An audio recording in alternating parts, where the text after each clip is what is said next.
ہم وہی کہیں گے جو ہمارا دین ہم کو بتاتا ہے، عمل کرو تو تمہارا بھلا ہے۔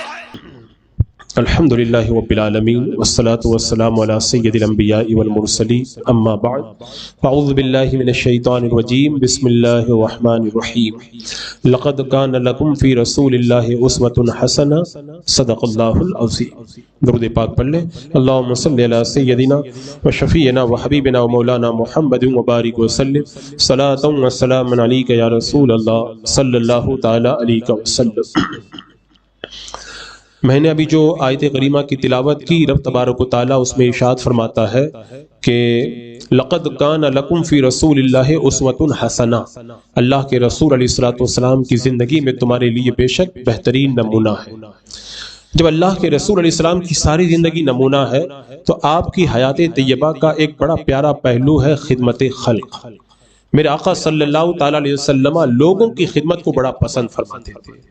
یہ میرے آقا علیہ السلام کی ایک ایسی سنت ہے جو آج دھیرے دھیرے ہم سے رخصت ہو رہی ہے۔ خدمت خلق تو بہت دور کی بات ہے، آج ہم اپنے سگوں کی بلکہ اپنے جو خاص رشتہ دار ہیں ان کی بھی خدمت کرنے سے جی چراتے ہوئے نظر آتے ہیں۔ بات تھوڑی سی کڑوی ہے لیکن میں عرض کرتا ہوں کہ باپ کا مقام کتنا بڑا ہے اور کتنا بلند ہے، لیکن جب باپ بوڑھا ہو جاتا ہے تو اس وقت بیٹا جیسی اس کی خدمت کرنا چاہیے، بیٹا اس کی اس طرح خدمت کا حق ادا نہیں کرتا ہے۔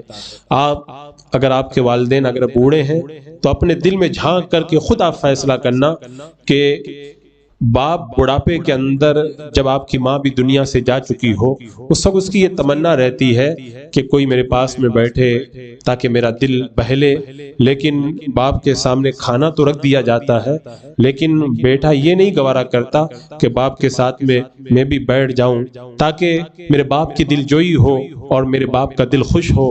میں کتنے ایسے بوڑھوں کو جانتا ہوں، بلکہ ایسے بھی بوڑھے میرے پاس میں آ کر کے روئے ہیں کہ میرے سامنے کھانا رکھ دیا جاتا ہے، میں اکیلا کھانا کھاتا ہوں، میرے پاس میں کوئی بیٹھنے کے لیے تیار بھی نہیں ہوتا ہے۔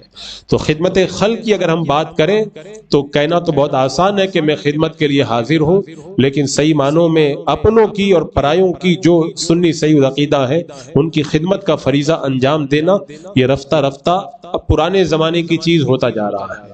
آپ اپنے بزرگوں کی تاریخ پڑھیں، سنت رسول پر ہمارے اسلاف نے کیسے عمل کیا۔ حضرت عمر فاروق رضی اللہ تعالیٰ عنہ ایک بوڑھی عورت کے گھر میں جایا کرتے تھے۔ اس بوڑھی عورت کی آنکھیں نہیں تھی اور وہ لاچار تھی۔ آپ اس کے گھر پہ جاتے، پانی بھر دیتے، اس کا کھانا تیار کر دیتے، اس کے گھر کے اندر صفائی کر دیتے، جا کر کے یہ خدمت انجام دیتے تھے۔ کون یہ خدمت انجام دیتے؟ حضرت سیدنا عمر فاروق رضی اللہ تعالیٰ عنہ، جن کے بارے میں میرے آقا علیہ السلام نے فرمایا تھا اگر میرے بعد میں کوئی نبی ہوتا تو وہ عمر نبی ہوتے، جن کے بارے میں میرے آقا نے فرمایا تھا عمر جس راستے سے تم گزر جاتے ہو شیطان اس راستے سے نہیں گزر سکتا ہے، جن کا ایسا بلند مقام کہ انبیاء کرام کے بعد میں حضرت سیدنا صدیق اکبر کو چھوڑ کر کے سارے انسانوں میں سب سے افضل حضرت عمر فاروق رضی اللہ تعالیٰ عنہ۔ آپ کا بیان ہے کہ ایک بار میں رات میں گیا تاکہ میں جا کر کے اس عورت کی خدمت کروں، پانی بھر دوں، کھانا بنا دوں، صفائی کر دوں۔ تو بولے میں جب صبح میں پہنچا تو میں نے دیکھا کہ پانی بھی بھرا ہوا ہے، کھانا بھی بنا ہوا ہے، صفائی بھی کی ہوئی ہے۔ میں حیرت میں ڈوب گیا، یہ کون کر کے چلا گیا؟ اس عورت سے تو پوچھ نہیں سکتے تھے، عورت تو نابینا تھی، وہ کیسے بتاتی؟ وہ آیا تھا، آ کر کے کوئی یہ سب کام کر کے چلا گیا۔ دوسرے دن آئے، پھر دیکھا تو وہی حال ہے، کوئی کام کر کے چلا گیا، پانی بھر کے چلا گیا اور گھر میں صفائی کر کے چلا گیا۔ حضرت عمر فاروق رضی اللہ تعالیٰ عنہ کی حیرت کی انتہا نہ رہی۔ پھر تیسرے دن یا چند دنوں کے بعد اب جلدی پہنچ گئے کہ آج میں چھپ کر دیکھوں تو صحیح کون بندہ ہے جو مجھ سے پہلے جاتا ہے، اس نابینا لاچار کمزور بوڑھی عورت کی خدمت کر کے چلا جاتا ہے۔ کہتے ہیں جب میں نے چھپ کر کے دیکھا تو میری آہ نکل گئی۔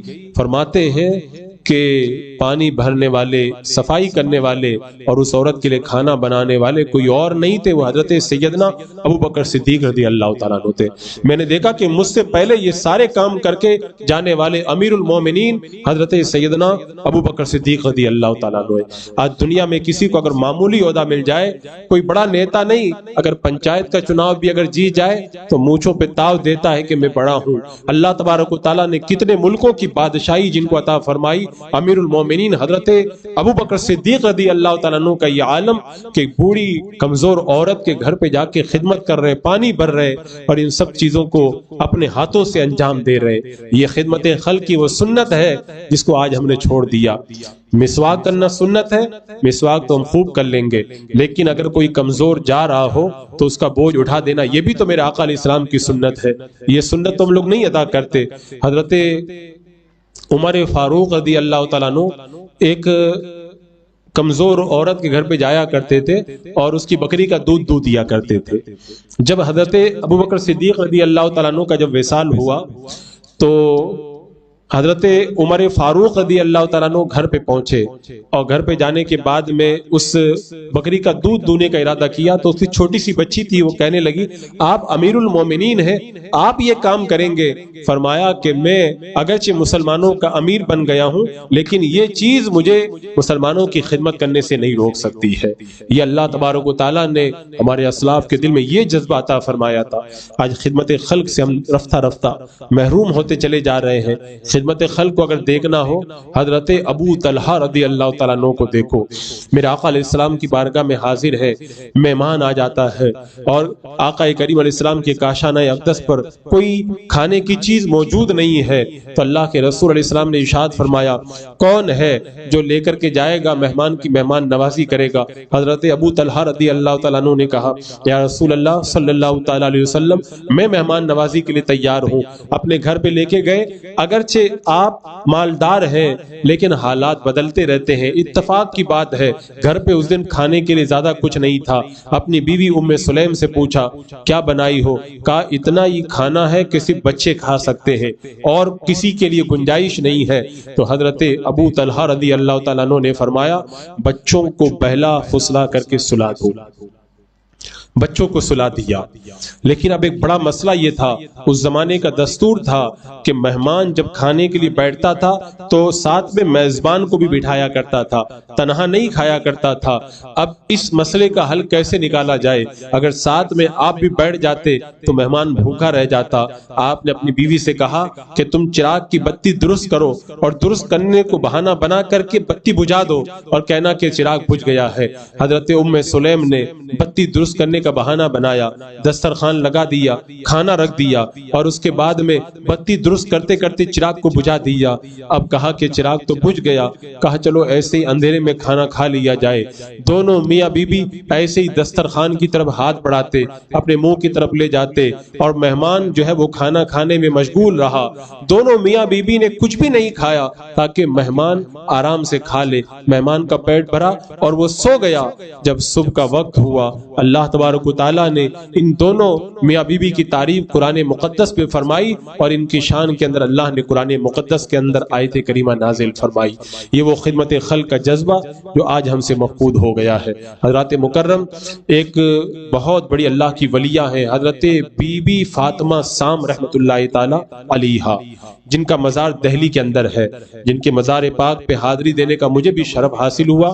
حضرت خواجہ باقی باللہ جو حضرت شیخ مجدد الف ثانی رحمت اللہ تعالی علیہ کے پیر و مرشد ہیں، ان کے مزار سے تھوڑی دور کے اوپر حضرت سیدہ بی بی فاطمہ سام رحمت اللہ تعالی علیہ کا مزار ہے۔ میں نے ان کی ایک بات پڑھی تھی، تبھی سے میرے دل کے اندر یہ شوق پیدا ہوا تھا کہ اگر کبھی دہلی گیا تو ان کے مزار پہ ضرور حاضری دوں گا۔ تو کئی بار دہلی جانا ہوا، لوگوں سے پوچھا پتہ نہیں چلا۔ ایک بار حاضری کے اندر لوگوں نے کہا کہ ہمیں پتہ ہے ان کا مزار کہاں ہے، تو ان کے مزار پاک پہ حاضری دینے کا شرف حاصل ہوا۔ یہ وہ اللہ کی ولیہ ہیں جن کی بارگاہ میں حضرت خواجہ نظام الدین اولیاء رحمت اللہ تعالی علیہ آپ کی بارگاہ میں حاضری دیا کرتے تھے، اور یہ وہ اللہ کی ولیہ ہیں جنہوں نے ایک بہت پیارا جملہ کہا تھا۔ ان کا یہی جملہ ہے جس کی وجہ سے میرے دل میں یہ طلب تھی کہ ان کی بارگاہ میں جا کے میں حاضری دوں۔ انہوں نے فرمایا ایک کٹورا پانی اور ایک ٹکڑا روٹی کا کسی فقیر کو کھلا دینا یہ آدھی فقیری ہے. یعنی بندہ اگر اللہ کا قرب پانا چاہتا ہے تو آدھی فقیری اللہ نے اسی میں رکھ دی ہے کہ کسی بھوکے کو ایک ٹکڑا کھلا دو اور ایک پیالہ پانی پلا دو. یہ خدمت خلق کا وہ جذبہ ان کے دل میں تھا تو اللہ تبارک و تعالیٰ نے ان کو ایسے عظیم مراتب عطا فرمائے. حضرت سیدنا سرکار غوث العظم شیخ عبد القادر جیلانی رضی اللہ تعالیٰ عنہ کے بارے میں نے کتنی بار بتایا. آپ نے فرمایا کہ اگر ساری دنیا کی دولت کوئی مجھے دے دے تو ساری دولت میں بھوکوں کو کھانا کھلانے میں خرچ کر دوں گا. اور سرکار غوث پاک رضی اللہ تعالیٰ عنہ کتنی خدمت لوگوں کی کیا کرتے.